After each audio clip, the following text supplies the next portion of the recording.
Welcome to the Florida Bar Podcast, where we highlight the latest trends in law office and law practice management to help you run your law firm. Brought to you by the Florida Bar's Practice Resource Institute. You're listening to Legal Talk Network.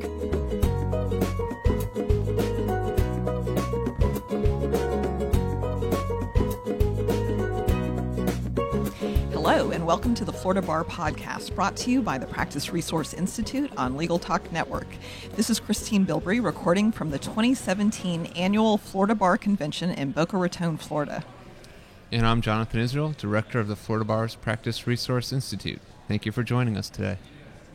Our guests for this segment, which has a fairly ominous title, Every Firm is a Target, are Lawrence Kunin and Serge Jorgensen. They are experts in their fields, and Serge is the president and founding partner in the Cylint Group, spelled Sylint. He provides technical development and guidance in the areas of cybersecurity, counter-cyber warfare, e-discovery, system design, and incident response. Larry Kunin is a partner in Morris, Manning, and Martin's litigation, love a good alliteration, and serves as chair of the firm's data security and breach practice. He concentrates in commercial technology and intellectual property litigation and consultation. So both of our guests spoke here in Boca Raton today in our cyber technology CLE. So I'm going to start with you, Serge. What did you focus on today? Good morning, Christine. We went through some ideas on protecting from a breach or from a security incident, and then what to do in terms of the response. If you do have a security incident, how do you prevent it from becoming a breach, and what steps should you choose, or what steps should you take in that initial response process? And so this comes up in, like, when you're talking insurance too, incident versus breach, because you can have, it can be internal or external. Can you explain to our listeners that, don't understand those terms a little bit, what the differences could be? I think that's a legal question that Larry should probably take. The difference between an incident and a breach. Well, if you lose your laptop, have you been breached? I don't know, Larry. Is that... that would be a potential data disclosure incident. Okay. I don't know if I'd assign the word breach to it, but it is what we're talking about, which is security of information and disclosure of that information. Because there are different reasons they want to get in. Sometimes it's ransomware, where they've seized all your data and are holding it. And so what's the specific insurance that you want to get if you're for ransomware? Is that different than if you're just protecting your data, so all of your laptops and those kind of things? Is it? And I invite Serge to jump in as well. Ransomware is a type of data security incident where your data gets locked up so you can't get to it. The bad guys may not necessarily be interested in the data in so much as they're just interested in getting money from you to give your data back. That is contrasted from what we normally think of with data breach, which is where somebody may hack into your system through some fashion and get financial information, health insurance information. Even within a law firm, we hold credit cards for people who pay that way. We have information about our employees. If we are involved in a healthcare matter, as a litigation matter on behalf of a client, we may be in possession of HIPAA-covered information. And we have attorney-client information. There, what we're concerned about is somebody getting a hold of the information to use the information itself, either for personal gain or somehow against us or our clients. Okay. That's a really important point. I think, Larry, you just mentioned that when, as a law firm, you have a case that involves healthcare, you may have HIPAA data. And HIPAA actually has a 4-part test to see in a ransomware incident if there was a breach.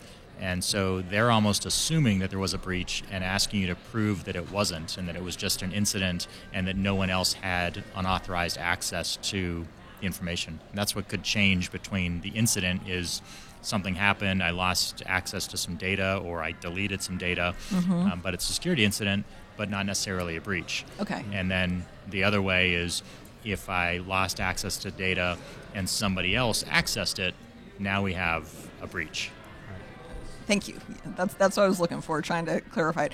Because we had record turnout today in your CLE, so this is obviously a topic that a lot of attorneys have on the top of their minds.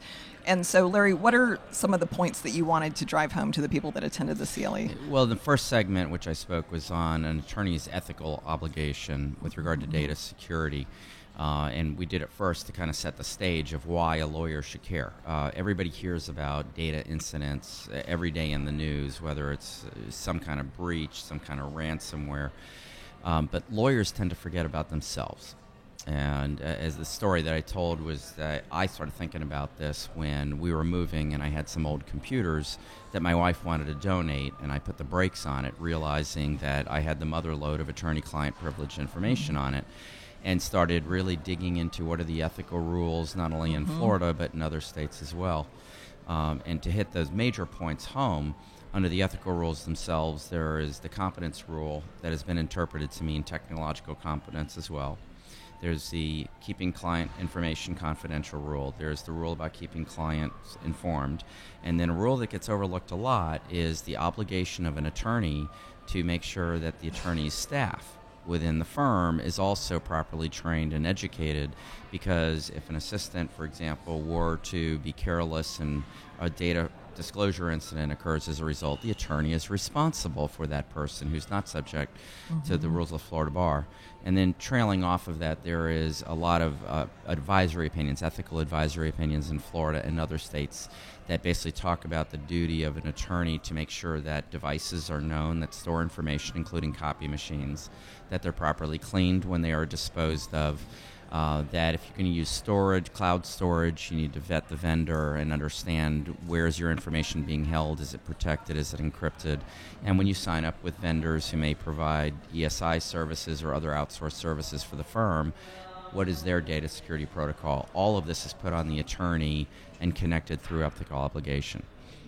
So that's a lot to think about. So while you're practicing law, you've got to make sure that you are meeting all of these ethical duties. And we talked about ransomware.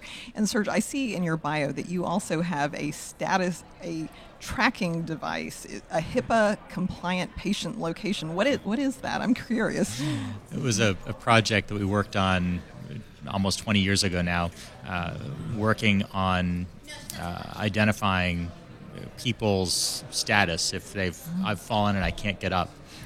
And yet tracking where you are, and if you did fall and then continue to walk, do you need care, just based on the motions that you were exhibiting as you continue to move or to walk, and then trying to transmit all that information back to a central location so it could be monitored and responded to.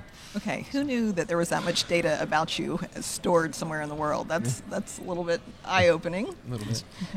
You know, when we talk about every firm at Target, and Larry just went through those obligations, I wanted to add there that from an attacker's perspective, a law firm is a one-stop shop. In that generally you're seen as rich and have escrow accounts, and you have a lot of money, even if it's not the lawyers individually, it's moving through the law firm. So from an attacker's perspective, I'm looking at it going, that's a very attractive target in that there's a lot of money there. And there's a lot of information about a lot of different businesses and clients. And you have trust established with all of those clients. So now I can use the firm as a watering hole and jumping off point that I know is collecting information and communicating with a lot of different other companies. So in one shot, I really get 3 of my main goals. That is unsettling. A little bit, yeah. And Larry, you talked about some of the ethical obligations an attorney has. But what requirements do they have that once they do notice, okay, I have been breached, maybe not so much ransomware, but I have been breached, what are their obligations then, whether to their clients or state? Yeah, and it depends what the breach is. With regard to clients, first of all, there's the rule that you have to keep clients informed. So you are supposed to tell the client, we've had this incident, how would you like us to handle it, or we're handling it, however, it depends what the breach is. With regard to the extent that you might have payment information, for example, credit card information or personally identifiable information, not just the run-of-the-mill. I got information about a merger and acquisition that's going to occur. Well, that may not be run-of-the-mill, but in other words, it's not personally identifiable information. Right. Then you may be implicating data breach laws just like any business would. Those data breach laws may say you have an obligation to give notice to the people whose identities have been disclosed, and depending on the state, you might have an obligation to give state authorities notice. To be clear on a couple things, what's personally identifiable information? Well, it's not a name, address, and a phone number, what I would call white pages information. Almost every state defines it as a name in combination with something that could be used to steal an identity. Driver's license number, bank account number, debit card number, along with the password. Credit card number, which you don't need the password for, Social Security number. So something in combination with. So every incident is a little bit different. So Larry, the topic of your CLE this morning was that every firm is a target. Do you have any kind of statistics on how many firms really have been breached? Yeah, there have been studies done that estimate, and they are estimates, that approximately 80% of the top 100 law firms in this country have been breached at some level.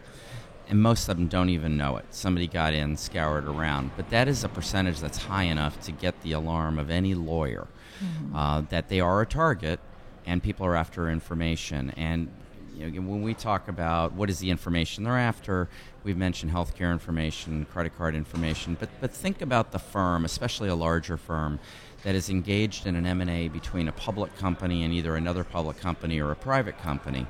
And if somebody were to find out about that deal in advance, what kind of benefit or insider trading it could lead to, that would be very, very difficult to catch if it was being disclosed through some type of a hack. And so when you're talking to another firm, what kind of training can you give your staff? Because really the human error seems to be the weak link in all of this, because you can have all the best software, but what are firms doing to get their staff to get on board with this because of its seriousness? When it comes to staff, the biggest exposure points are emails, phishing emails that come in that can be recognized under most circumstances being malicious or at least questionable. And if they're at least questionable, they should know to contact somebody in IT if you have an internal IT department, or if you're using somebody on the outside to check, before going into the email, going into attachments, clicking on links. Some of these phishing emails are really convincing.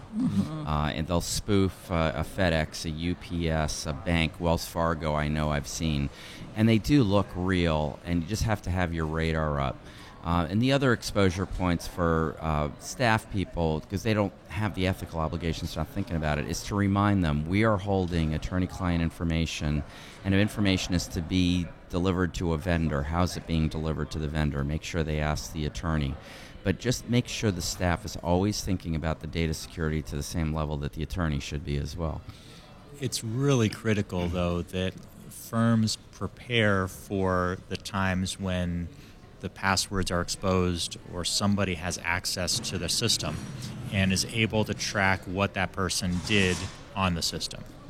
Working with firms, let's say in a document management system or a practice management system, if that credential that's used to access that system is shared amongst 10 people, or the passwords are all the same because everyone thinks, well, I have to be sitting at my desk or I need remote access through another system.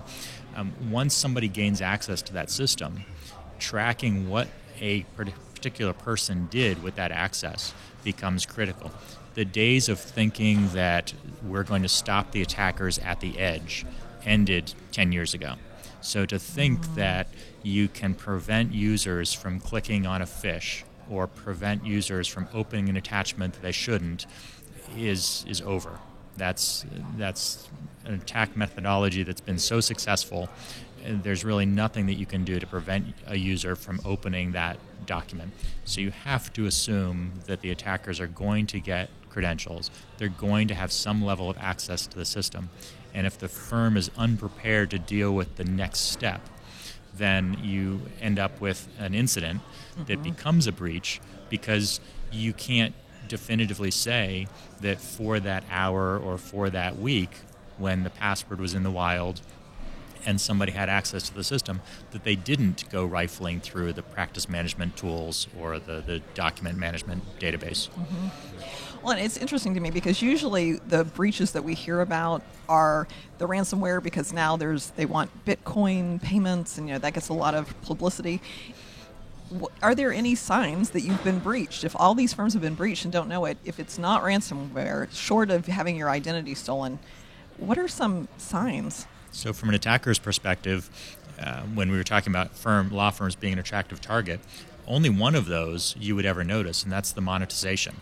So if I'm actively asking you for money, then you're going to notice. But the others, the information collection and the watering hole attacks, it's in the attacker's interest to stay below your radar, so you may never know. Or you may get a call from a client that says, hey, did you send me this email? Why did you send this to me? And all of a sudden, that deeper investigation of, okay, what happened? And I think law firms, while they have an ethical obligation to investigate and report, there's also a lot of pressure to just sweep it under the rug and say, oh, we just sent out that email and it was an accident, we're moving on. Because if they did a full investigation on it and found that they lost client information, the ramifications to the firm is massive. And that's where ethics comes into play, I guess, from Larry's talk this morning. And it even backfired on me one time. Luckily, I made up for it. But I got one of these emails that was delivered overnight, got to my email box like 4 o'clock in the morning.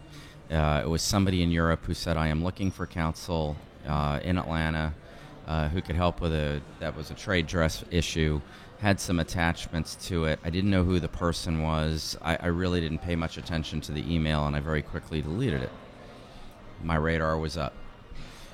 And then I got a voicemail a few hours later. This is so-and-so. I was recommended to you by your client in London who said that you could help us with this issue. I just wanted to make sure you got my email.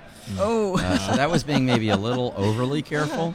Right. But the email was not artfully drafted, that it didn't make the particular connection, but it shows how at least a lawyer, at least me, looks at every single email and really questions, is this really coming from where it's supposed to be coming from, loaded with attachments for me to open up. Right. But then the second time you get that, now you've been trained that you should open them because it might be legit. And that gets to the point of if you're not tracking what's going on in the endpoints. And what if the hacker was the telephone call? Like, I'm paranoid now. Like, what if they're so smooth that they've stepped it up to that level? That's sure. There's frequently. This is not a law firm thing, but I know when I get a text message from American Express saying you have some questionable charges, etc., please call whatever. I never call that number. I pull out my credit card and I call the number on the back of my credit card just in case. You just don't know. Good tip. Right. It's just common sense. And Larry, can you comment on, does Florida have safe harbor? Like we talk about making sure that your laptops have been encrypted and those kind of things. Where does that fall into the ethical requirements? Well, it doesn't fall into the ethical requirement. There's a couple things that raises. First, with regard to data breach notification laws. If a system has been hacked and the system is encrypted such that the information is meaningless, most data breach laws are going to say you don't have an obligation to give notice to anybody because the information is just ones and zeros. It doesn't mean anything. There is one state that softened that standard recently that said it's not automatic, but it's still a major factor to determine if you've really had a data breach. With regard to ethics, it's really no different than any other kind of data breach that we're not subject to the data breach laws themselves, which is what are the steps that you've taken as far as being reasonable. And the word reasonable, in my mind, has always been one of the scariest words in the legal community because what's reasonable to one person is not reasonable to another, and what it ultimately means for a client is what the judge says it means on the day of his decision. So the answer really is, along the lines of what Serge was talking about, if you show preventative steps, you've acted reasonably, you've had a keen eye, and when you've had an incident, you've acted reasonably in response to the incident, hopefully you'll carry that reasonableness standard and be okay insofar as liability. Okay. And I want to remind our listeners that this is such a fascinating topic. So if you missed the CLE this morning, these are going to be available later on online. Young Lawyers Division will be promoting them, so you'll be able to take advantage of that. But if our listeners want to reach you or find out more about this, are you on social media? Do you have a website? How can they find out more? I'm not on a lot of social media, certainly the website, www.sylint.com. Okay. And Larry? And our website, Morris, Manning & Martin, is www.mmlaw.com. Almost looks like 3M Corporation, but with the word law in there. And through our website, you, of course, could see my bio, Larry Kunin, and we offer podcasts, other interviews, articles, as you would expect. And we do talk a lot about data security, and our information about data security and data security steps are available there as well. Okay, excellent. Well, this has been another edition of the Florida Bar Podcast, brought to you by the Practice Resource Institute on Legal Talk Network. And I want to thank our guests for joining us. If you liked what you heard today, please find and rate us in iTunes. I'm Christine Bilbrey. And I'm Jonathan Israel. Until next time, thank you for listening. Thanks for listening to the Florida Bar Podcast, brought to you by the Florida Bar's Practice Resource Institute and produced by the broadcast professionals at Legal Talk Network. If you'd like more information about today's show, please visit LegalTalkNetwork.com, subscribe via iTunes and RSS. Find the Florida Bar, the Florida Bar Practice Resource Institute, and Legal Talk Network on Twitter, Facebook, and LinkedIn. Or download the free app from Legal Talk Network in Google Play and iTunes. The views expressed by the participants of this program are their own and do not represent the views of, nor are they endorsed by, Legal Talk Network, its officers, directors, employees, agents, representatives, shareholders, and subsidiaries.